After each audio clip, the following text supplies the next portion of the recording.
Tonight on Joynews Prime, one dead and another missing as floods in Accra wreak havoc after heavy rainfall. Not aware of the number of people there. For now, all I know is there's someone trapped in there who is dead. That is all I know for now, but I can't confirm the actual number of dead.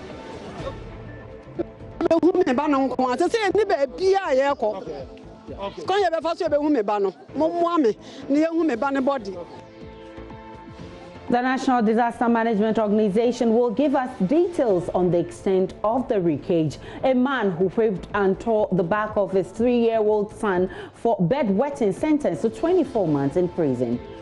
I've been through so much pain for 13 good years. So when it reflects or occurs to me, I become disturbed.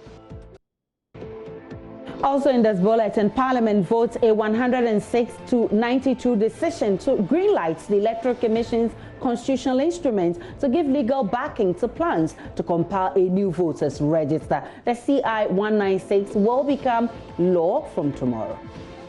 We cannot factor, nor appreciate or understand the desperation of President Nana Addo Dankwa and the incompetence of the Electoral Commission. But Majority Leader Oseche Mensah Bonsu accuses the minority of repeatedly shifting the goalpost.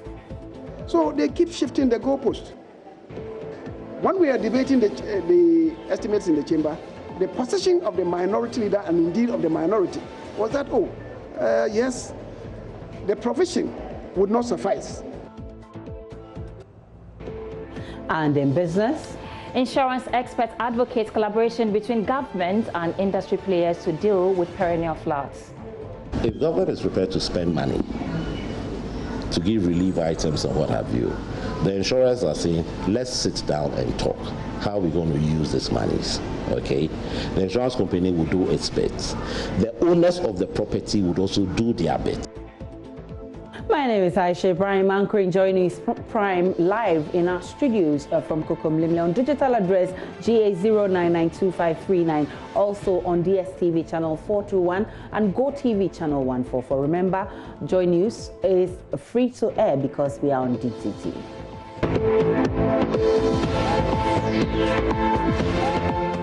Many thanks for choosing us. It's been a wet day in Accra and parts of the country today as heavy rains cause havoc in many places. One person is dead and another missing. The downpour, which was said to have started at dawn today, had displaced many and destroyed several properties in parts of the capital. Let's listen to Lieutenant Colonel Michael Mfum of the 48th Engineers Regiment of the Ghana Armed Forces confirming the death during an ongoing rescue mission by a joint team of military and the National Disaster Management Organization at Odona. The place was quite crowded. We got people trapped in here, so we had to use our boats. We left it out there. We had to use our boat to rescue some of the civilians trapped in here to a safe haven. But for now, we have a dead body in there that we're trying to bring out. And we also got the news of the dead body. We're told actually there were two, but it's for good reason that we've come here to ascertain for ourselves. What can you tell us about whether we have one or two of the bodies? I'm not aware of the number of people there. For now, all I know is there's someone trapped in there who is dead. That is all I know for now, but I can't confirm the actual number of dead. Lieutenant Colonel, have you been able to help people wade through the waters out of their homes? Yes, we've been able to do as much. When we got here around 0400, we got some people who were trapped in there, so we had to rescue them with our boats. We had about 20 of them in total, rescuing about 20 of them to safe havens. How many men do you have scattered or deployed in the vicinity? For this vicinity, we have about 36 of us here. In there, and the camera lenses will take you straight. The number of the residences in the area, not necessarily of this household, who are helping to make sure they keep the situation under wraps. It's a situation they have been inundated with, have associated themselves with over the last couple of hours. They have been doing that just because they had to salvage whatever is left. Now,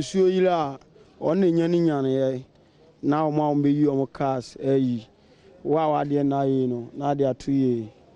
And when sooner to now saying, I had 12:30 to 1 and it is a in Suneba ɛna ɔde mi kaa no kɔnya no boy bi wɔ ano yɛfrɛ no Kofi so nkɔyi ne kaa no na nsuo ne ɛda nsuo ne ba ɛna boy ne tu ne kaa ti boy ne tu ne kaa na ɔbaa yɛ ni saa dɛ ɔbɛbɔ boy dan mu ne ada ti ɔbɔ dan ne mu no ɛna nyane mmaa ne bi nyane ti nyane yɛ no police ne ba ko efie a ɛfrɛ ne si Ronaldo ɔkɔ dwuma a ɛnam de nsuo ne to ne ti no ɔde ne kin ma obi boy bi wɔ a junior yɛfrɛ ne bɔ enti apia ba no bi sɛ bɔ si Ronaldo yɛka ne sɛ ne dan wa yi mu nneɔma no na ɔse ama yi de hia ne nyina gu soro asisi anaka TV nko a ɛna apia ne ka sɛ wodi nipa ewu a usi TV ɛna ogya ebe no ho eti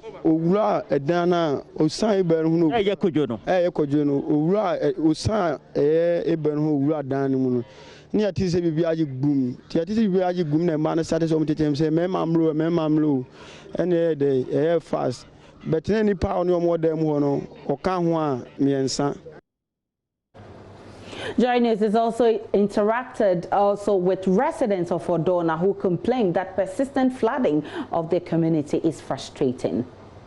Ernest, I'm in the westernmost corner of this community here in Odona, and people are walking around scarily as if this is normal. But none of what you are looking at is normal. This is the effect of water on the property and lives of people who are citizens of this country. Yet every time it rains, the water washes away parts of their life that they cannot replace. If you look behind me, you can see that these particular stores, these two shops, have brought out all of the damaged goods and property from their stores. As a result of the rain, they've lost all of this, and they are still trying to rebuild their lives. Now, I met three of them, Mr. Tete, Mr. Isiama, and Mr. Kojo, who agreed to tell us what this actually feels like every year when it rains. Mr. Isiama, thank you for speaking to us. Now, tell me, this problem, how long have you been experiencing flooding in this area? I've been for Odona since from 1990. And by 2000, let's say 1995, there's a flood. But it's not so seriously. But it wasn't like how this time it's coming. Somewhere it's like Sodom and Gomorrah. Before 95, there's some trees in the Odo River. That's let the water flow. There's a big land that let the water flow. But since from 1995 coming, they start to fill that place with sawdust and sand to occupy the place. So it has led the Odo River has become small to the sea. So if this problem is going to be solved, then we have to remove that Sodom and Gomorrah. We have to expand that place so that the water can flow into the sea. If not that, and because they've been managing this small gutter, it can't solve the problem. This small gutter can't solve the problem unless they make it widely to the sea before this problem can solve. Since from 1990, I've been experiencing Odona here. Yeah. Because what is happening for Odona here, we don't know. It's a very long time. Even we don't know what to do now. Because all the gutters around us is not moving. Even they are not moving inside. They are not doing anything to help us here. But we are just here. So now we are just fed up. Meanwhile, the Meteorological Agency has been cautioning residents to expect more rains. Also, ours in Accra, especially in June, the headlines are very predictable. We'll bring you headlines from 2014 to 2019. Jojo Kobna has more. Last Monday night's rain claimed at least 8 lives in flash floods that followed. One of the very tragic outcomes is the death of Dr. Aya Hayfron, whose grieving husband affected many others. It wasn't the first time lives have been lost to floods, though. Headlines capturing floods in Accra as predictable as the rainy seasons that cause a havoc, and yet nothing seems to change. Jojo Kobna in the following report recaps why it can sometimes get very frustrating having to report on problems which seem to never go away. Even though I could go back many years. Let's start from 2014. Now, many parts of the national capital today have been inundated as choke drains have made it difficult for rainwater to freely flow. This is not the first time Accra has been hit by floods, and almost every year the story or the reasons being given for the floods are the same. In 2015, we reported again. The cycle of flood is here again, and year by year, major cities in the country get flooded. The reasons, as always, are the same. Lack of planning, pouring of waste into drains, and a host of other human activities.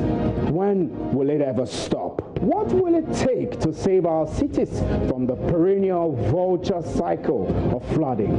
We're still in the capital and on the floods. Several residents within Aveno in Accra were temporarily thrown out of their homes by the flash floods. The affected residents are unsure how or where to pass the night. Then the fire and flood disaster occurred, killing 150 people. Musicians sang about the flood disaster.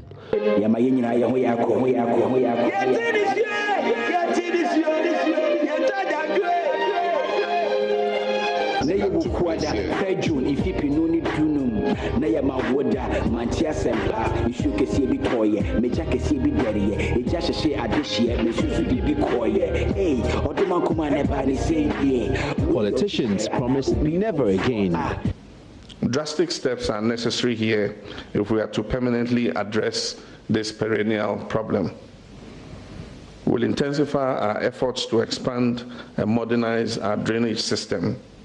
But in 2016, we're back to the same script. Hydrological engineer at the National Disaster Management Organization, NADMO, Wise Ametefe, has blamed yesterday's flooding on blockages in channels leading to the Odor drain. In 2017, an elaborate plan was announced to once again end perennial flooding. The government will, in the coming days, announce a comprehensive plan to deal permanently with the perennial flooding in the capital, Accra. The city's mayor, Mohamed Ni Ejesoa, says the new comprehensive plan will focus on redesigning the drainage system. Clearly, we are back to the same pointers again.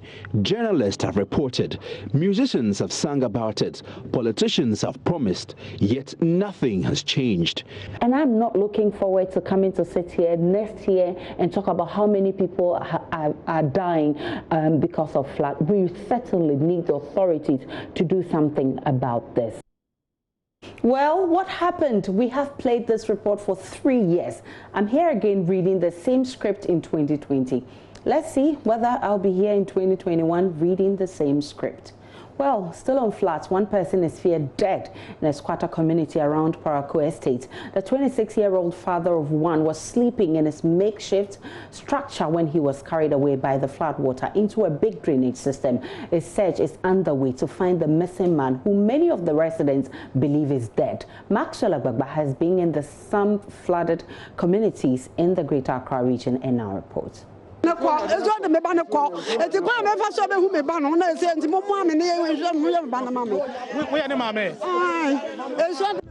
worried mother of the missing man has lost hope after assessing the flood situation. She believes her son is dead. She's hoping his body will be found.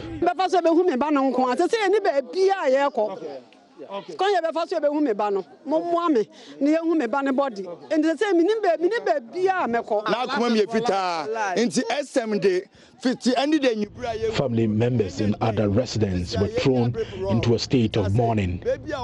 Father of the missing man says he was at a police hospital morgue but did not find his son. According to friends of the man, popularly known as SM, he was with them when it started raining around 11 p.m. so they were compelled to disperse to their rooms. After hours of torrential rains, they realized the danger and raised alarm. Many of the residents rushed to higher ground, but SM couldn't come out.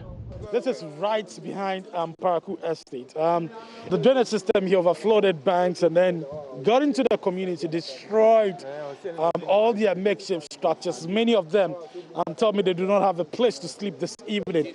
If you go just some meters away from this place, about 5 minutes walk from this place, there's a church just across the street. The Wonder Chapel International also has suffered the brunt of this. All the men who live here in this community are trying to come together so they can step out and then try and look for their friend, SM, who we hear was carried away by the floodwater. One that have written a book called Keep Ghana Clean Malaria and Cholera Awareness. I finished the book 2050, and I'm looking for a bill to publish the book. What I said the book, I said that. Kojovi is in his late 50s.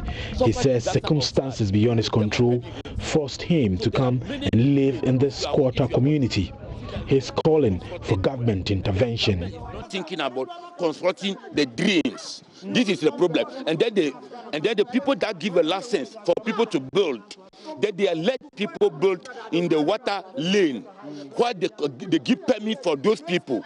So make I ask you guys, why you guys go sleep this evening? Why you guys go sleep? Why you go sleep? We don't have any place to go sleep. So we no chop from since yesterday. Sleep today. See, only this where they where they standing. Right now, but they're hungry. If I say go back, we'll talk. You say give me something small, make a chop. The water can make us go. That one no. I did market the side things, and one my phone called me that the water can make us go. This is the situation here at Achimota. The rain water, the flood water actually left in its trail the destruction of makeshift structures. But quite astonishing is this sprinter which is stuck here in this drainage system. We are told that the flood water, the power of the flood water actually dragged this vehicle about 200 meters and it got stuck here. The man who owns the vehicle that is stuck in here in this drainage system, I want to find out from him exactly what happened. But what I heard this dawn around 1:30 was my phone was ringing, and when I picked the call, it was my driver that calls me that my vehicle had been taken by the flood from about 200 to 300 meters from this place, and the vehicle is parked on that lane lead to Akwetema Palace. So it will depend on ourselves in Ghana here. As you can see, the vehicle is stuck here, and most of my family members, including my children, are going to stuck for some time if insurance doesn't come in.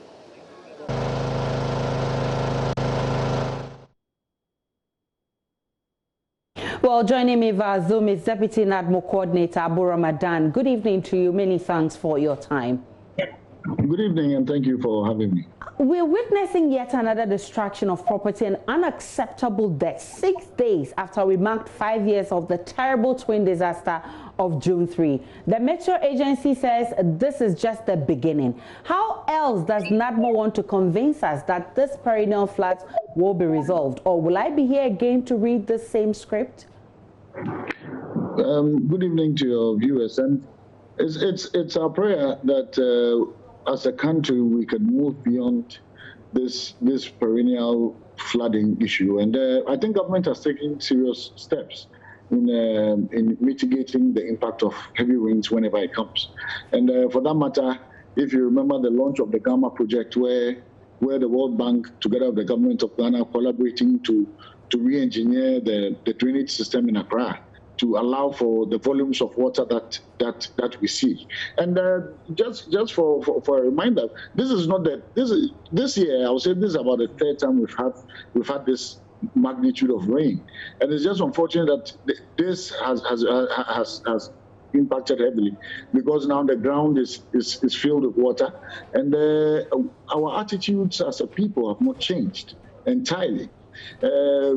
Basically throwing about rubbish everywhere, not making sure that we keep our environments clean. And if you look at the videos from the rain, from the water, majority of the rubbles are made of plastic waste and waste items. I agree that our attitudes have not changed, but have government also fulfilled its promises over the years? We are in the process. If you notice around the Malam Junction, the impact of the rain has been minimized. The flooding situation at Malam Junction minimized drastically because of the reconstruction of that section of the drain. And it is similar around the Carnation area. where there was a reconstruction of the drain and expansion of the outlets of it. And under the Gamma project, you're going to see much more of such projects to be undertaken. And for that matter, it's a gradual process. As an organization, all we can do is to make sure that people are sensitized properly. And as your reporter said, Kodo Yankson said, to some people it is normal life, because in most cases we have a problem of area flooding. And let's not confuse the two. We have a problem of area flooding where after the heavy rains, by virtue of choke drains and all of that, and the exit point being narrowed. So it takes about 10-15 minutes for the water to run out. And in such situations, there's very little we can do as an organization but to wait for the water to subside, then now move into the community. Odorna, for instance, Odorna has been one of the epicenters anytime there is rain, heavy downpour. What have you done, apart from what we already know, to ensure that we curtail some of these? There has been a lot of sensitization, and as much as possible, we've educated the people enough. We've sent our men, and in almost every day. This rain, for instance, yesterday's incident, as early as 2:15 a.m., our men were already at Odorna, pre-positioned already to help rescue people when the floodings comes. I'm curious to know, Mr. Ramadan, what's the extent of wreckage from this rain?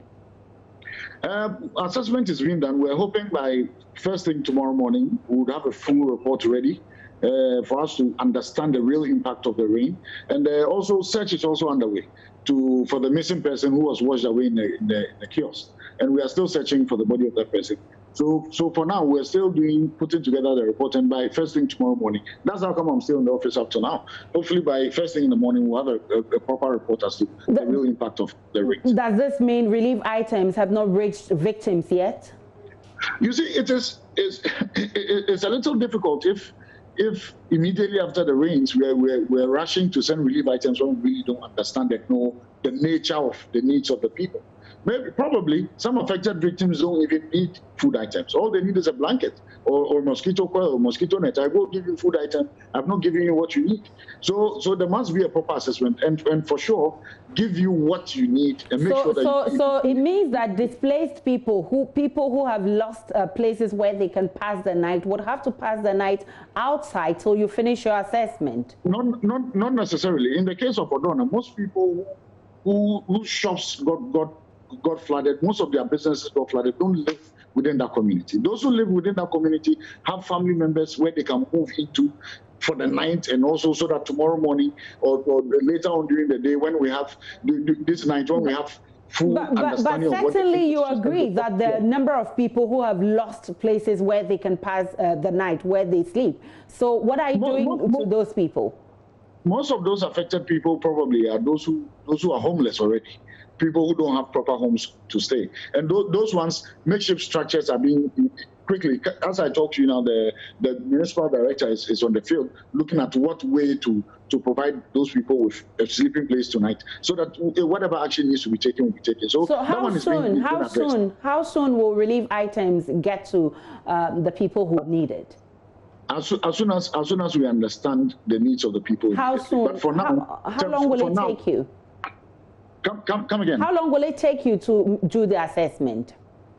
I can tell you before morning, some relief item would get to affected persons. I'm grateful for your time. Abu Ramadan is the Deputy Coordinator of NADMO. Now, Acting Upper West Regional Director of Health Services, Dr. Damian Punjiri, has revealed out of 22 confirmed cases of COVID-19 in the Upper West region, 20 have recovered while 2 are still receiving treatment. He said despite the success chalked, they are not resting on their oars as they are doing aggressive contact tracing. Dr. Damian made the disclosure when Vodafone Ghana Foundation donated personal protective equipment, assorted items and spinal needles for the fight against COVID-19 and cerebrospinal meningitis in the Upper West region. Joynews' Upper West region correspondent reports from WA.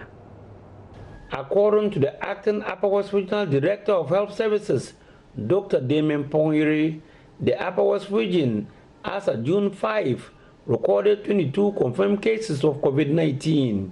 All the 22 have so far recovered and integrated into their communities, except 2 who are still under treatment. speaking during donation of personal protective equipment, assorted items, and spinal needles for the fight against COVID-19 and cerebrospinal meningitis in the region, Dr. Mpohiri noted that despite the successes shocked, they are not resting on their oars. The region recorded 22 cases of COVID-19. 20 of them have fully recovered and they have been reintegrated into their communities. Only 2 are left and they are still in treatment. We are doing aggressive contact tracing. More than 2,000 samples from individuals have been sent to for lab confirmation from the public health reference laboratories in the country, and we are yet to get any more case. So we are testing. Once you are testing and we are not getting, then we are sure that the region is safe in terms of COVID-19. So for meningitis, I must say that we have come back to the baseline. All year round, we have reported cases of meningitis, but you realize that around February, March, then we had an outbreak. For the past 5 weeks, we have not had any of the district experiencing any outbreak. Upper West Region Zonal Manager of Vodafone Ghana, Godfrey Blankson, who donated the items on behalf of Vodafone Ghana Foundation. It is to complement the efforts of government in the fight against COVID-19 and cerebrospinal meningitis (CSM) that has claimed the lives of 45 persons in the region. Godfrey Blankson was full of praise to frontline health workers in the Upper West Region and the country at large, adding that the donation will serve as a motivation for them to work harder. This facility is one of the places that we host COVID-19 victims. So the foundation believes that if we should supply or provide you with these items, it's going to go a long way to help our frontline health workers reduce and fight this disease. A 25-year-old father who flogged his 3-year-old son, leading to severe injuries, has been telling Love News he has suffered series of mental episodes for 13 years. This was after he was slapped with a 2-year-old jail term by a Kumasi Circuit Court today for assault and causing harm. The court, presided over by Her Honor Patricia Mponsa, also ordered Ebenezer Osei-Bonsu to sign a bond of good behavior for 4 years. In default, will serve a 4-year jail term. Outside the courtroom, his 3-year-old son told Love News he wants his father to be jailed and flogged as he did to him. But Ebenezer Osei-Bonsu says he wasn't himself and he is now a changed person. Love FM's Rastas Asari Donko was in court for Joy News.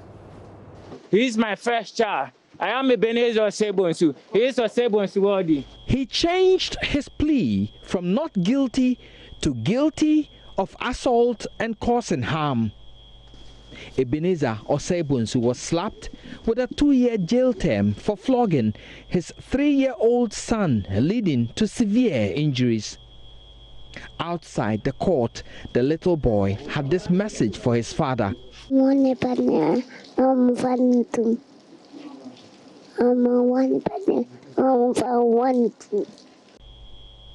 But in an exclusive interview with Love News, the convict, amidst tears, apologized and revealed he was mentally tormented for 13 years of his life. I told this lady about what I'm going through. I regret for my actions. I hear so many voices, and then I've been through so much pain for 13 good years. So when it reflects or occurs to me, I become disturbed, distracted. He says he's been hearing voices urging him to end it all. It occurs to me that it is over. You know, stop going, stop hating. Stop hating. End it. End your life. I sometimes become so frustrated. I don't know what works me. His lawyer, Amufa Kudia, spoke to Love News. We are only praying that the judge will have pity on us and also take into consideration the fact that we still need to cater for the child. So we are grateful to the court for dealing supposedly brilliantly with us. We would have wanted that he be cautioned and bonded to be of good behavior, but causing harm, we know the repercussions. So if the lady judge had dealt leniently with us like this, we will only be grateful to God that he answered our prayers. Mother of the victim accepted the verdict of the court. I pray that what the court will say, whatever the court will say, I will be okay. So I will take it. It's okay for me. Ebenezer Osebunsu has also been ordered to sign a bond of good behavior. In default, he will serve 4 years in jail. So in court today, the court set an example that it is not advisable to cane your child or subject children to physical abuse. As the convict leaves the premises of the court, he's been taken to the Konfanochi Teaching Hospital for COVID-19 tests before he's escorted to the Kumasi Central Prisons to begin his sentence. Reporting for Joynews, Erastus Asaridonko, Kumasi. And back here in the studio, my name is Aisha Prime. Remember, we're still live on Joynews Prime. And also, Joynews is still free to air because we are on DDT. We'll be back shortly with more.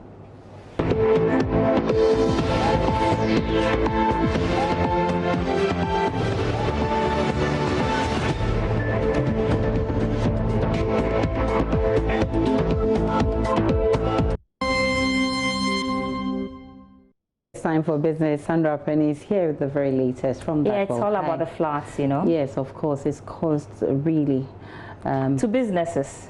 Yeah. And so we'll have a conversation on that. Take it away, Sandra. All right. Celebrating 25 years of joy. My name is Sandra Esinam, and as always, I'm here for business. It's a wet Tuesday, and unfortunately, businesses are not having to only deal with the impact of the global pandemic COVID-19, but also floods. The Tuesday dawn rains had swept several businesses, especially those in flood-prone zones. The perennial flood creates a challenge for the government, as most of these businesses have no insurance cover. I have been engaging an insurance marketer, Edgar Redu, who tells me there is a need for a collaboration between government and industry players in handling the impact.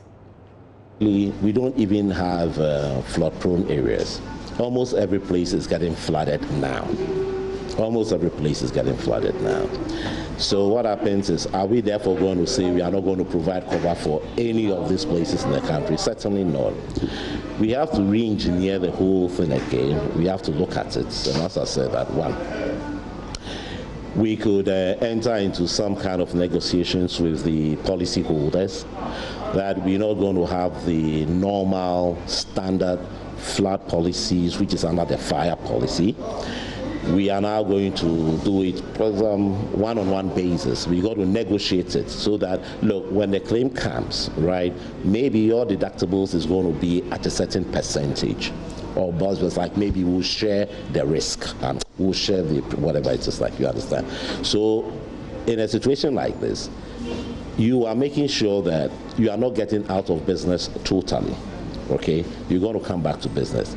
However, I believe that the industry can make a special case to the government that, look, we are incurring so much losses in making sure that these other people are staying in business. So therefore, there's a need for you to cushion us so that we can also be there for them. Okay? Now, one of the areas that I think of is that we may have to look at the taxes that the insurance companies are paying to the government, to say that if we try to put some of these things together, it will help us. So then government says, okay, fine. If such is the case, your losses are so much, so then maybe we're not going to subject you with all these kind of taxes and what have you. So there's a balance.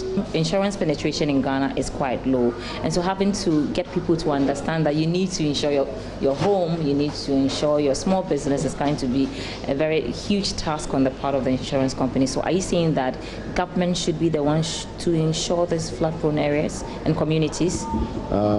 If government is prepared to spend money to give relief items and what have you, The insurers are saying, let's sit down and talk. How are we going to use these monies? Okay, the insurance company will do its bit. The owners of the property would also do their bit.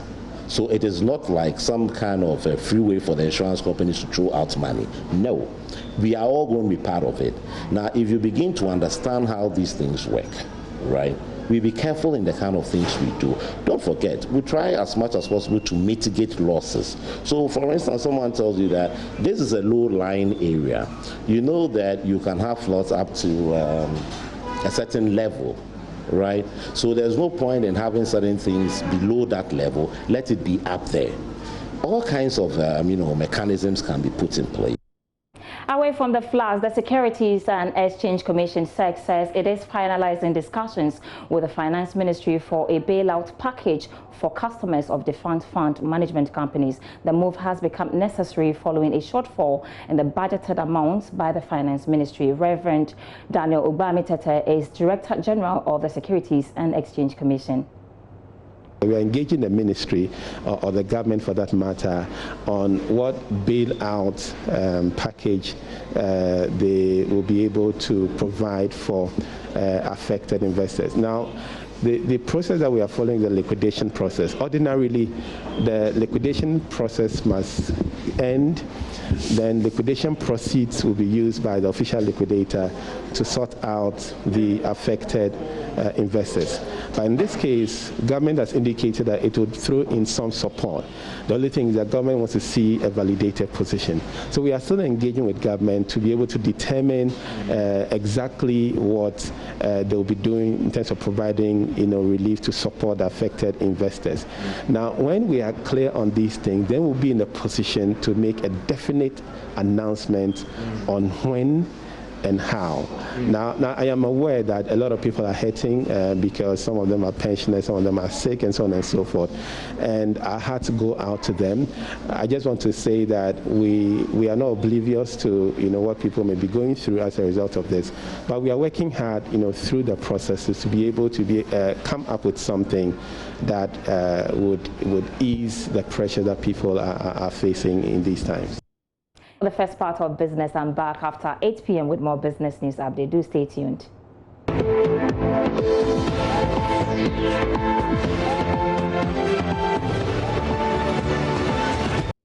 Thank you for staying with us on Joynews Prime. I'm Gary Alsmith with the sport. The life patron and owner of Asante Kotoko Tumfo Tutu II has banned the club from signing any players for at least a season, according to the chief of staff at the Menchia Palace, that's Kofi Bedu. The club has signed and sacked at least 55 players in the last 3 seasons, costing the Porcupine Warriors millions of Ghana cedis, and only the FA Cup and Normalization Committee Cup to show. According to Kofi Bedu, Menchia is convinced there is enough quality in the current squad to compete on the domestic scene.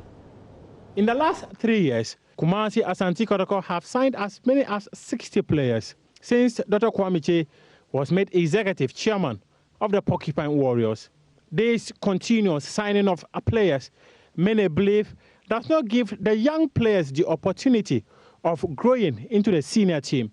The new board of directors put in place by the life patron of the club, Otumfuo Osei Tutu, have been directed to ensure that youth development becomes a core part of the team. Player development must be the key to the future of Kotoko. Kotoko always had a brand of football which reflected the fighting spirit of Asante Kotoko. It is that brand of football which always captured the mood and imagination of the people. This brand of football can only be developed over time. Unfortunately, because of recent practice of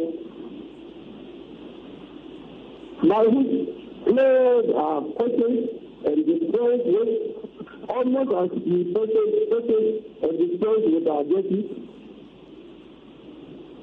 it is no wonder that Kotoko has failed lately to reflect the club statistical run. In order to ensure that the board of directors adhere to the directive by Otumfuo, they have been asked not to sign players in the next one season. To underscore the end of this unpackaged model, Otumfuo has directed that protocol shall not recruit any new players into the first team for at least one season. As you will see from your record, protocol has explored far in excess of the appropriate requirements for the Premier League.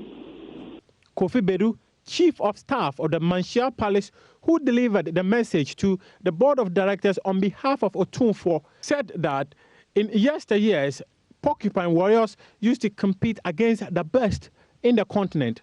And in order for the Porcupine Warriors to get back to the heydays, the best move is for them to ensure proper structures of managing the club. Muftar Nabila with that report. Let's go abroad, but with a Ghanaian who will be among the 100s starting the season again in the Serie A. As you know, coronavirus made sure that that league, like many others, went off, but Emmanuel Agyemang-Badu is raring to go with Hellas Verona, and we are glad to have him on the line to speak about the impending season. Agyemang, thank you for your time and hope we are well. Good. First of all, let's take a look at the Serie A table, what it looks like now, before we ask him the big question.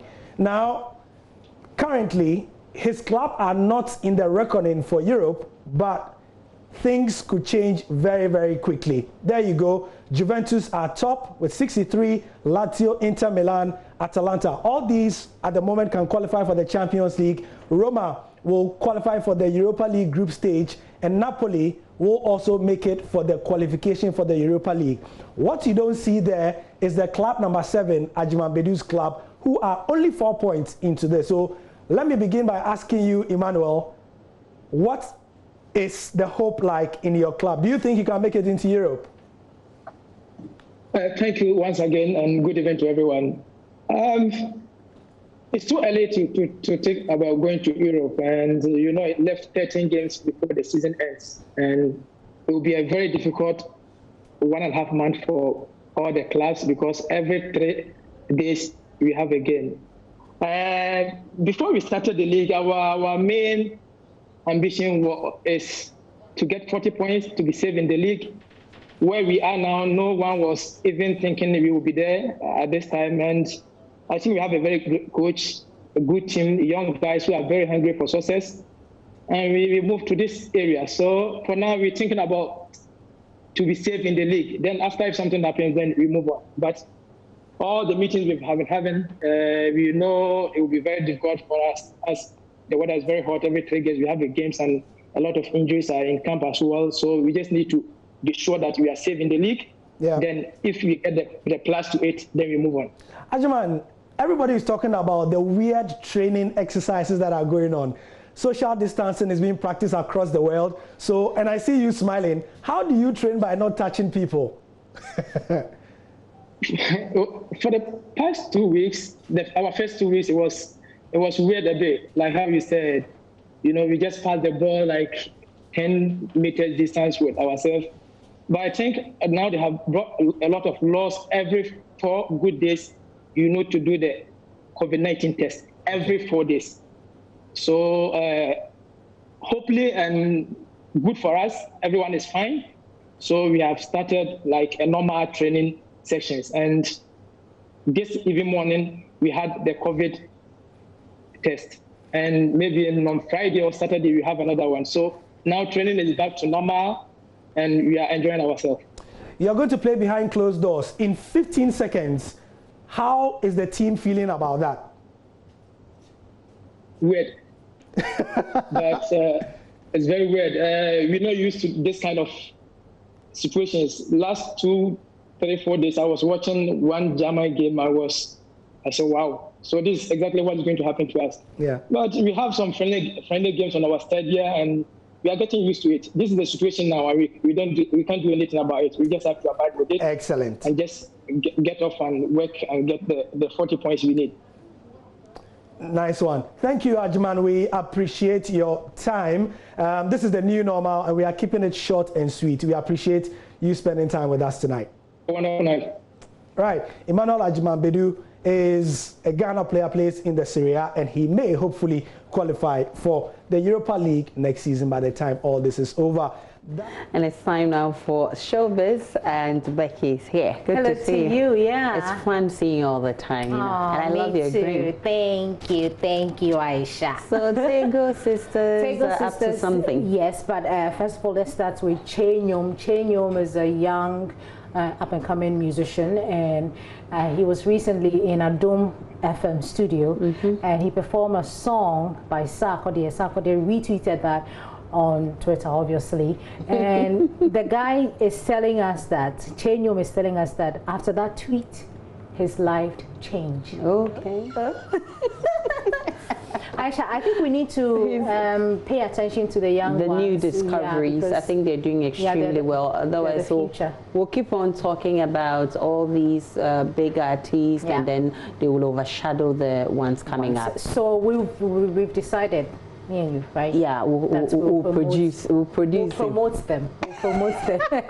Aisha, let's talk about Tego Sisters. It's been 35 years. Because of Corona, they're slowing down a bit. Yeah. But we're celebrating them here. But that doesn't take the shine. Of course. 35 good years. Yes. Thank you, don't kill me. You know the Yedin Kunim song is what I really like about the Tego Sisters.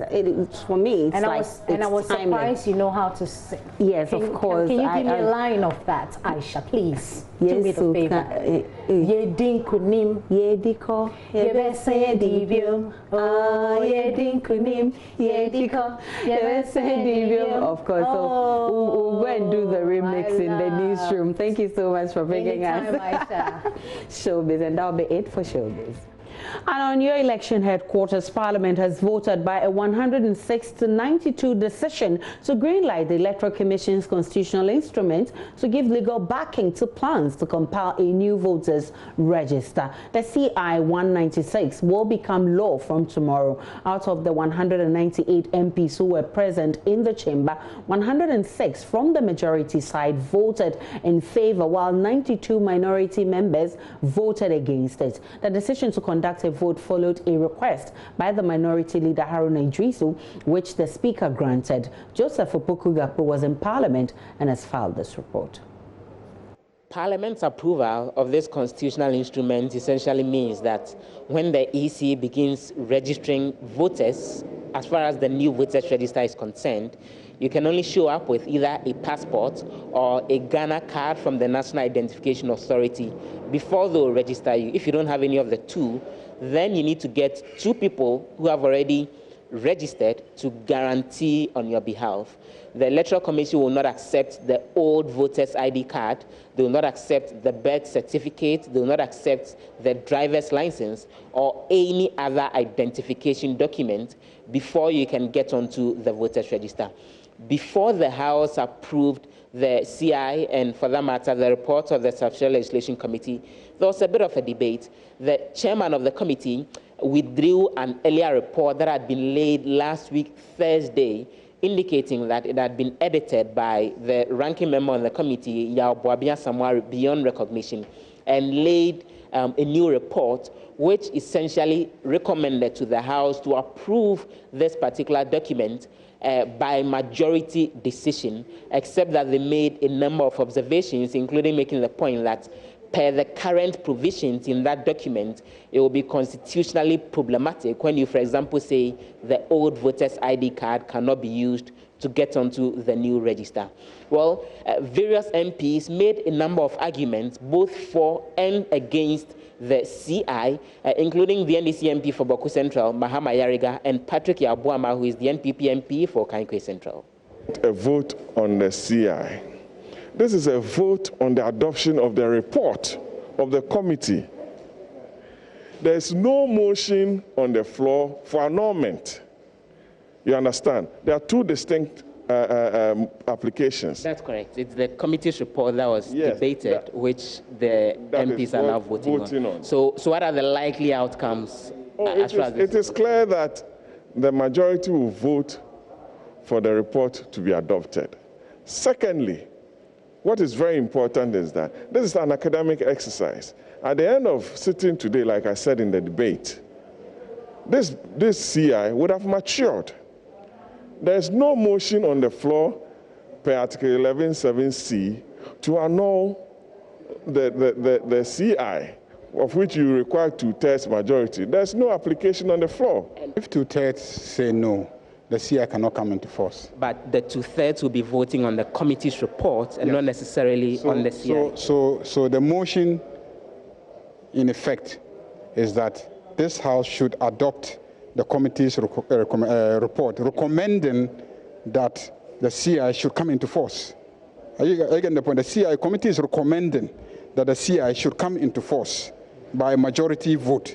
So if this House, by a 2/3 vote, say no, they are not going to accept that recommendation. In effect, it amounts to a vote against the CI coming into force. That is the basis for the Speaker asking me not to move my independent motion and rather go and then work within the context of the committee. After the debate, there was a voice vote, but the minority leader, Haruna Idrisu, insisted that they would want a head count and specific voting, so it's seen where the allegiance of every member of parliament lies. And the Speaker, Professor Michael Koe, indicated that he was already prepared for that and had asked that ballot papers be put together in order to allow for the voting by the MPs. The record will speak for Ghana's democracy, and this is where we stood when we were called to the calling as to whether only passport and only national ID card should be basis for voter register for the conduct of elections. History will be a better judge. This honorable House. So the voting eventually came off. More than 200 members of parliament voted. The voting itself lasted for well about 2 hours. And at the end of it all, 106 members of parliament, mainly from the majority side, voted in favor of the CI and, for that matter, the committee's report, while 92 NDC MPs voted against it. And what that meant, as Speaker Professor Michael Koe announced eventually, is that Parliament is giving the green light for the maturing of the constitutional instrument. Honourable members, ayes 106, noes 92. The House adopts the report. Accordingly, and allows the Public Elections Registration of Voters Amendment Regulations 2020 C126 to come into force at the expiration of 21 sitting days in accordance with Article 11 sub 7 of the Constitution. The process is in the House today, and today being day 21 eventually means that the document is maturing today. From tomorrow, it becomes law in order to allow for the Electoral Commission to go ahead and compile the new voters register based on the new rules as they have outlined in the said constitutional instrument 126 that came to Parliament for approval. And so here in Parliament, the processes on this CI has actually come to a close. From Parliament House in Accra, my name is Joseph Opoku-Gakpo. Meanwhile, Minority Leader Haruna Idrisu told the media briefing after their sitting the new CI will endanger the country's democracy. Many of you going forward and into the future will appreciate the principled position we have taken as a political opposition and political minority, wary of our numbers. It is not a vote we could win or easily win, but we are persuaded to stand by the Ghanaian public, whose right to vote remains entrenched and guaranteed under the 1992 Constitution.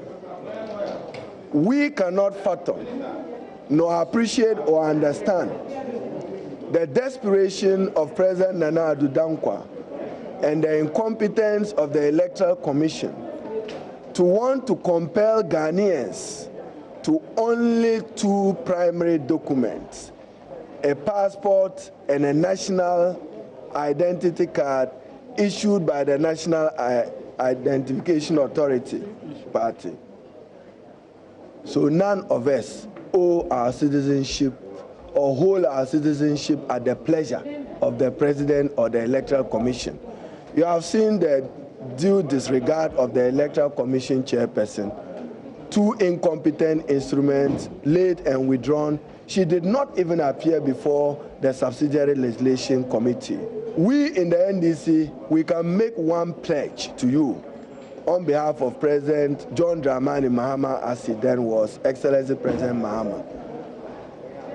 Within 100 days of President Mahama being declared winner of the 2020 elections, we will make it natural for any Ghanaian attaining 18 years to walk freely to any office of the Commission to be registered as a citizen of Ghana, legitimate citizen. We will do that through the deployment of acceptable electronic technology, which will work into the future of electronic voting for Ghana.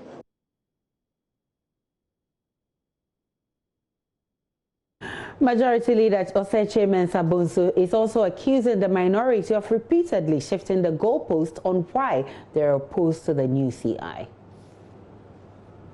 At long last, we've had to debate the report of the committee, and I thought it's important, given what some people are giving to, even after issues have been raised on the floor, they will go outside there and still pollute the atmosphere with half-truths and plain untruths. So I thought that it's important, having listened to the minority, to also listen to the majority in this regard. The report of any committee is usually generated by the chairman acting in tandem with the clerk of the committee. When you have produced it, you submit it to the committee for the committee to peruse it. If the chairman plans anything in the report and it comes up for discussion, the committee members could raise objections that what you are inserting does not reflect what transpired during the meeting. We send them back to memory lane. In 1992, when the first registration was done, birth certificate was not part of it. In 1995, when we had to do a re-registration of the entirety of Ghanaians, and it's been made to appear that this is the first time Ghanaians are going to be re-registered. In 1995, we did a re-registration of everybody in this country. The Electoral Commission did so. Nobody complained. In 2012, a re-registration happened in this country. Nobody complained. You know that birth certificates were not part of it. What has changed today? What has changed today? So they keep shifting the goalpost. When we are debating the estimates in the chamber, the position of the minority leader and indeed of the minority was that, yes, the provision would not suffice. The allocation would not suffice the procurement of biometric registration devices and biometric verification devices. So I'll start with the Joy News channel because this will be a subject for discussion on PM Express at 9 p.m. We will have all the men who matter in this issue. Now to the rest of our stories. A mother battling COVID-19 at the intensive care unit at the Ewak Isolation and Treatment Center has opened up to Joy News about her story. The middle-aged woman, whom we choose to call Amasewa, is now on ventilator but says she hopes to recover quickly so she can be with her daughter again. Joy News' Beryl Ernestina Richter was granted exclusive access to the ICU and has filed this report. Intensive care units form a critical component of the management and care of severely ill patients at any COVID-19 facility. Since the outbreak of the disease in Ghana, there have been concerns by various healthcare stakeholders about the capacity of the various COVID-19 isolation and treatment centers to manage severely ill and critical patients due to the inadequate number of ventilators the country has. Major Matthias Yeli Ahig is Deputy Commandant at the Elwak COVID Center. He tells me the facility is well equipped to handle such cases. This is where we keep patients who are having or who are in a critical condition. We give them extra care. And if there's a need for us to put them on ventilators or any other sensitive equipment, this is where we give that extra care. And the good news is that the place has not been full to capacity since we started operating. Since the outbreak of the disease, 19 persons with COVID-19 who also have various underlying health conditions have died at some of the treatment centers in Accra, according to official figures. But here at the center, Major Matthias Yeli Ahig says since its establishment, the center has recorded no death. It's one of the enviable records that we have achieved since we established or opened the center. We've not lost a patient, and we continue to pray that that will never happen. This is due to the hard work, dedicated service, and above all, the blessings of the Almighty God that is making us to get some of these successes. And we pray that we never have any such case. That is our prayer.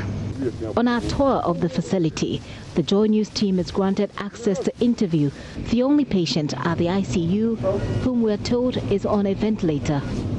This middle-aged woman, whom I choose to call Amasewa, is hypertensive.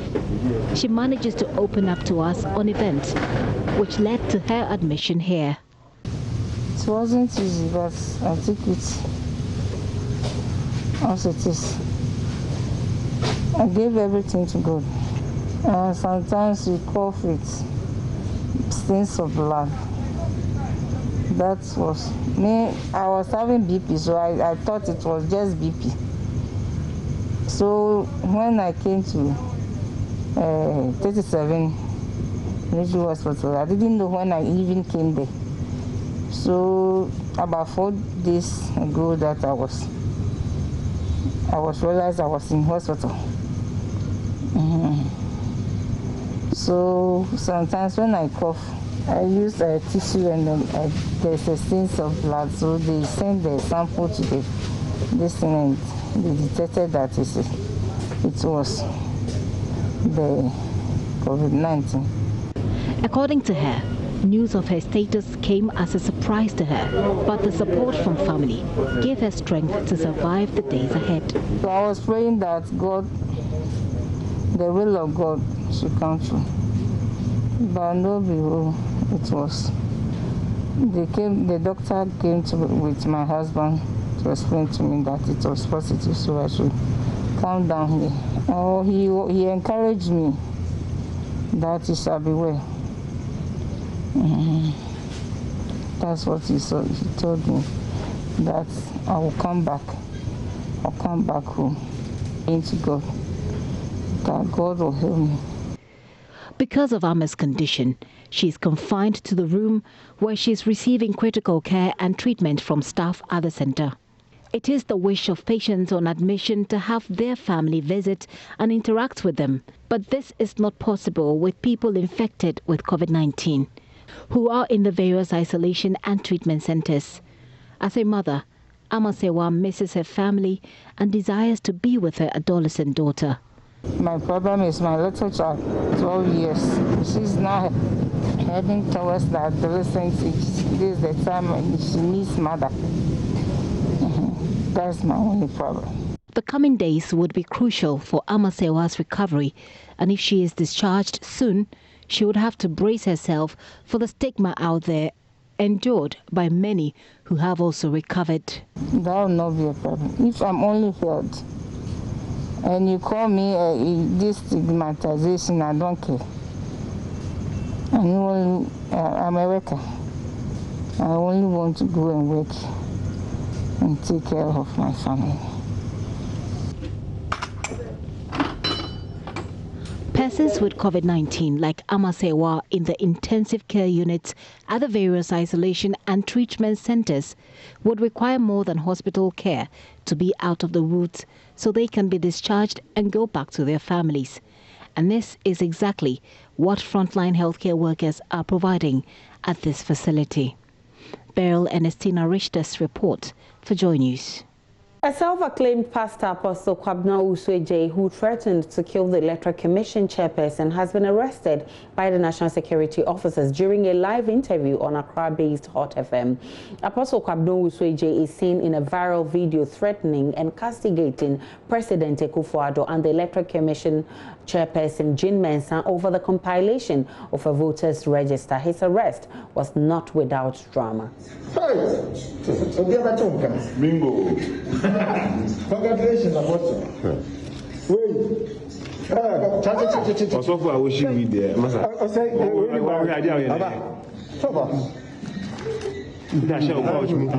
Wish you with Nana. I told you because the way they do this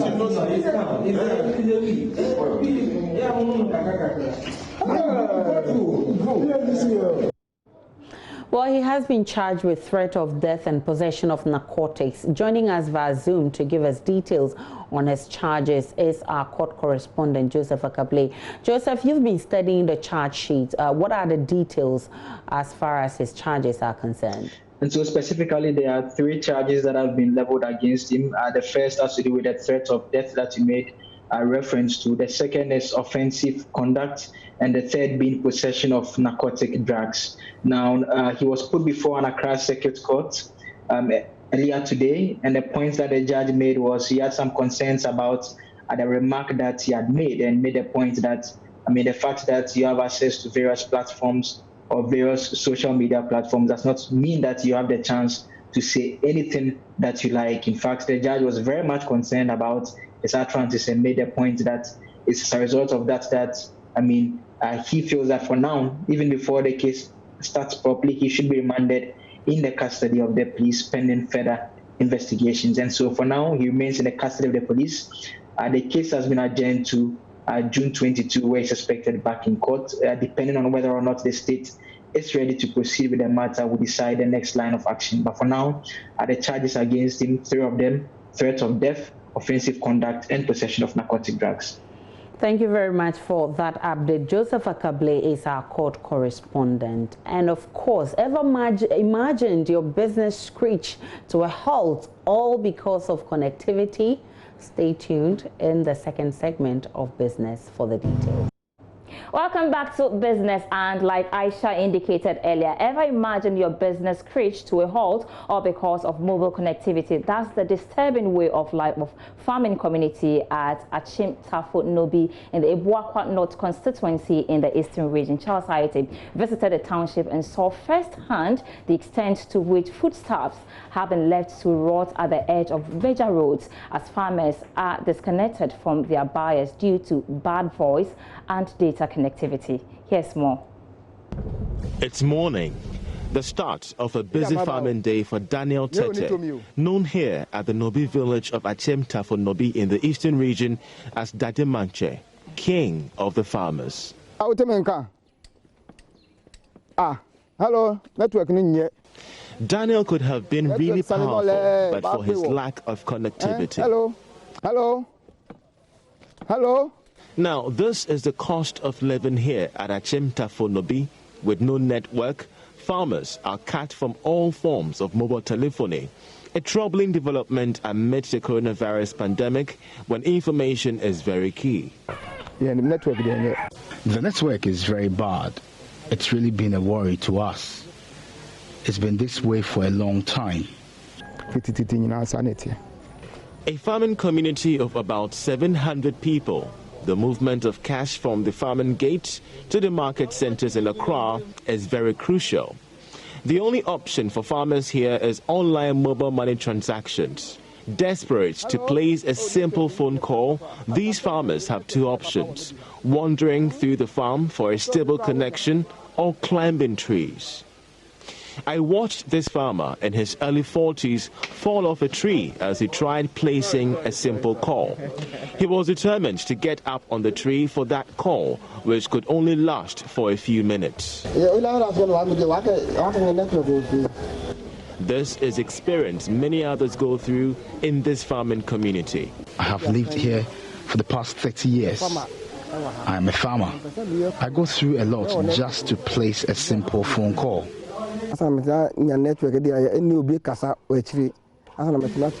Oftentimes, I have to climb up a tree just to place a call. I fall at times, but have no choice. Driving through the dusty and hilly streets of the farming community, we found white sacks of fresh garden eggs littered everywhere. Sadly, buyers are eagerly waiting at other townships to buy them, but a terrible network has grounded all trading activity. Conveying our farm produce to the market is also a big challenge to us. Communications Minister Esla Owusu-Ekufo has announced that government is in the process of rolling out the Rural Telephony Initiative to extend voice and data services to all unserved and underserved rural communities by the end of 2020. But for the farming community at the Nobi village, at Achimta for Nobi, at the Abuakwa North constituency in the eastern region, call and data services must be fixed as a matter of urgency so business activity can go on. For Joy Business, Charles Aite reporting. Very disturbing but interesting report by Charles Aite. Away from that, if you have been following the news this week, I'm sure you're aware of the demands of the leadership of the Ghana Hotels Association. They have been calling on the Ghana Water Company Limited to include them in the 3-month free water supply due to the impact of the pandemic. Some of the hoteliers in Kumasi, for instance, say it has become difficult for them to operate. Prince Appiah has more. Ordinarily, this parking lot will be filled with a number of cars, but now, because life is yet to bounce back to most of these hotels, this is the scene we are experiencing. Sunset Hotel is one of the well-patronized 3-star hotels here in Kumasi. We speak to Ernest Nananto, who is the manager. Because as compared to lockdown, the patronage were not all that encouraging. But for now, I think we are having 2 or 3 people a day, which I think is not that bad. In fact, looking at how things are going now, the conferences and other things are not coming. The other challenge, though, is the cost of utility that these hotels have continuously absorbed, even though revenue is difficult to come by. The patronage is down, and then the electricity bills are high, huge, very, very huge. In fact, as I'm speaking right now, I think the April Bay, that's for electricity-wise, I think it's 39,000. And then the light water bill too, it was 10,000 plus. I think it's only the electricity that we are benefiting half relief. But for water, I spoke to them and then they said, no, we are not part. In fact, the hotel setup is basically on utilities. So if there is a way out to go for the water system, I think we can go for it because the water bill is too huge for us now. Prince Appiah reporting. Court of Appeal Monday, June 8, 2020 dismissed a case of contempt brought against the chairman and chief executive officer of the Ghana Trade Fair Company Limited, the GTFCL, after it demolished structures used as business premises by certain previous occupants of the trade fair site. On Friday, 12, 2020, the High Court ruled in favor of the trade fair company, paving way for the demolition of the structures on site. Some aggrieved tenants filed a case of contempt against 2 officers of the company for carrying out what they described as their duty. The appeal court ruled that the tenant had not proved beyond reasonable doubt that the chairman and then chief executive officer of the Trade Fair Company Limited had committed contempt as alleged. The case was duly dismissed. The CEO of the Ghana Trade Fair Company Limited, Dr. Agnes Edu, joins me via Zoom. Thanks so much for your time, madam. Thank you. Good evening, Sandra. Right. So what does this ruling mean for the project? Well, we are happy that the court ruled in our favor. What it means for the project is that now the project can fully go ahead. We are still in the demolition phase of the project. So anything that stalls the project or any court action that we are able to deal with successfully, it means that the project now can fully move ahead. Right, that's certainly a good news. But you had a 2022 deadline to complete the project. Looking at what is going on globally, and I'm talking about the COVID-19 pandemic, what does that mean? Are we sticking to the deadline of completion, and are your investors and also financiers ready to carry on with this project? Right. You know, the world, the globe has come to a standstill. We woke up one day and suddenly you can't move. I think that this government's main focus at this point is to make sure that our health is first and foremost. So it's good that we've switched our attention and our focus to make sure that citizens in Ghana stay safe. So I see that people are following the protocols that the president has laid out. What this means, this COVID pandemic means to the global economy is that it has slowed everything down. So undoubtedly, this project will be affected. A lot of our investors and interested developers who have come on board and even are yet to come on board have halted.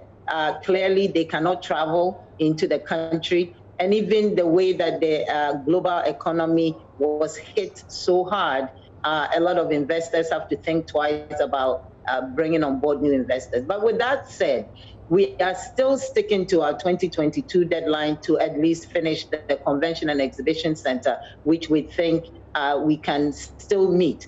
Of course, we will have some setbacks, clearly, as everything has come to a standstill. But a lot of the processes that we have to go through are still ongoing. Even nowadays, I'm talking to you on Zoom, so a lot of our meetings with investors and government officials have now switched to Zoom, so we are still able to work. So we think we will be able to meet that deadline, maybe a quarter, a month here and there behind schedule. But I think we are still optimistic. Have you been speaking to these investors, and what have they been telling you about your dream to stick to this deadline? Right. I think we are lucky that most of the investors that have already come on board, although their services and also their timelines will be affected, they are still on board. So we are optimistic. We are happy about that. A couple of investors that we were hoping to come on board have slowed down a little bit, but that's understandable. I think that in the coming months, we will be able to move forward. All right, Doctor, I want to thank you so much for joining us this evening for that perspective. And the Court of Appeal today, on Monday, actually, June 8, 2020, dismissed a case of contempt brought against the chairman and chief executive officer of the Ghana Trade Fair Company Limited after it demolished structures used by business premises by certain previous occupants of the trade fair sector. And that's all for the second part of business. We do have more business on our website, myjoyonline.com/business. Thanks so much for watching.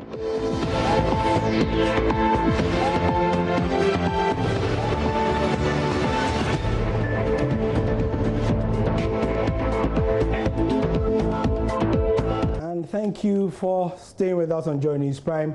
I'm Gary L. Smith with the sport again. In our first story, Ghana failed to manage the egos of Abedi Pele Anthony Yeboah prior to the AFCON 1992, and that's according to veteran journalist, now MP for the Odio constituency, Lanti van der Poy. The former GBC commentator believes the country could have done well to win that trophy if management had anticipated the power play in the team.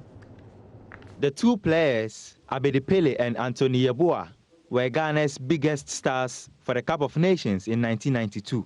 Alleged disunity on the decision of the leader of the team for the final in 1992 against Cote d'Ivoire led to Ghana's failure to win the trophy. Many have suggested that the decision to hand the captaincy armband to Anthony Bafo for the final caused the country's defeat. Neelante van der Poel, who was a commentator at the tournament, blames the country's inability to manage the egos of Abedi and Yeboah. The two of them, I think, as a country, did not manage the two of them well. They were our two most prolific stars at that time. And so each one of them will have an ego. Each one of them will have a sort of aura around him. And a lot of our players will tend to lean towards one of them depending on how magnanimous that person was. So there were some of the players who were always leaning towards Anthony, because one, they may be his friends already. Two, they may have played with him in the same team. Or because he was to play in Kumasi, some of these players were in Kumasi, either playing for Corners or Kotoko or other place. So he had that relationship with them.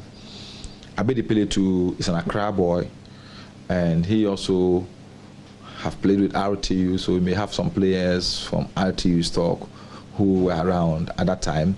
And also because he's an Accra boy, he tend to have some relationship with Accra boys, because sometimes on weekends they play together, on Mondays they play Monday Stars and all this. So that was there. It's a reality. And I think the managers should have had that at the back of their minds and try as much as possible to create that team atmosphere and break down that sort of lineages before the tournament. Anthony Bafo became a victim of Ghana's inability to win the tournament after he missed his penalty. Neelante believes he is a victim of circumstances. Tony Bafo is an unfortunate victim, or let me say, a mistake pawn on this chessboard, because he had just joined the team fresh. He had come from Europe with different sort of mentality, ideas, and psychology. He was taking it as he's come as a footballer. He's come as a professional, very experienced player. At that time, he was one of the people who were making headlines in Europe. So he thought that his influence in the team became very positive. So I would say that we had Abedi Pele, we had Anthony Yeboah, we had Kwesi Appiah, and we had Tony Bafo. You understand? All these players were there, poles of influence. So you could see that the team, one way or the other, if you don't have managers who could put the pawns and all these kings together, each of them will be putting the troops to his side in one way or the other. And that's what we didn't do. Possibly we needed a psychologist. We needed somebody who could see that and try and weave all these influences, egos, auras together into a very strong fabric. We couldn't do. Moving on, and former Asante Kotoko defender Awal Mohammed wants the government of Ghana to pay the salaries of players in the Ghana Premier League. Now, the player believes it will help make the country's domestic flagship football competition better. The former Kumasi Asante Kotoko defender, who has traveled across most African countries and also played in most Arab countries, believes that the government of Ghana's contribution to the Ghana Premier League will be a success. According to him, in most countries, it's the responsibility of the state to fund the salaries of players. If you go to Ethiopia, it's the government who pay everything. So the moment the government will take care of the league, then I think we don't have problem. Yeah, not only Ethiopia, in Saudi, in Kuwait, everywhere. Yeah, they have good sponsors. Then the government also pay the salaries for players. So that's why even the Saudis, they have too much money. You can have one sheikh, you can pay whatever, but even the government are involved. So that's why we are facing problem here in Ghana. In Ghana, many have suggested that government can contribute to the development of football by creating an enabling environment that would ensure that players are well catered for. Awal Mohammed believes that if government is able to pay the salaries of players, the league would be a success. Only salary for players. Then after, if you want to go and play your game, your hotel bills, it's up to you. Then I think the league will be attractive. It will be more than The Ghana Football Association is currently courting the government of Ghana to extend its 1 billion Ghana cedi stimulus package meant for small and medium-scale enterprises to football. Many thanks for staying with us on the sport, and that's it for now. I'm Gary Al Smith. Thank you for your time. And it's time now for the interactive segment, and you've been following the story of the man who's been jailed for 2 years in prison for caning his child, 3-year-old child, for bedwetting. And a lot of comments are coming on our Facebook page. So the man in court today was saying that he's been facing some sort of spiritual challenges for 13 years, and that could be the reason why he engaged in that. But with the court listening to that, a lot of your comments are coming in. Mohammed Abdallah says, so now has the court put in measures to ensure that the child has a family? We are in Africa, and there's a possibility of the man divorcing and abandoning the child and mother after the sentence. So the man should have been educated to see how to love and provide other alternatives to curtail the child's plight. My point is the whole family could suffer some kind of trauma resulting from this. This is for matured. Anyway, Apam Michael says prison is meant for everyone who commits a crime. So says what as it well, God is the Father of all things indeed, and a God of mercy to us. I don't quite get your message there. You want to send it again? Joyce Mafu says, what is wrong with this judge? She should be put in. Oh, really? Don't get yourself into trouble. Loretta Washington says, 2 years? Really? Jesus, help us, please. I think you should refresh your minds on what the man really did to the 3-year-old child. Then probably you will understand why he's going in for 2 years. And Fatao Balogun says, all I want is the boy should be properly taken care of after this. Jamila Ibrahim says, this is not fair. 2 years it's an attempt to kill, and the judge gave him 2 years. I'm disappointed. This is annoying. And Alex Yimbil says 2 years I will read law after this program. I wish you luck in that. And that'll be it for the interactive segment. That will also be it for the bulletin. Many thanks for watching. My name is Aisha Ibrahim. PM Express is up next with Evans Mensah. The CI conversation continues. Please stay tuned in.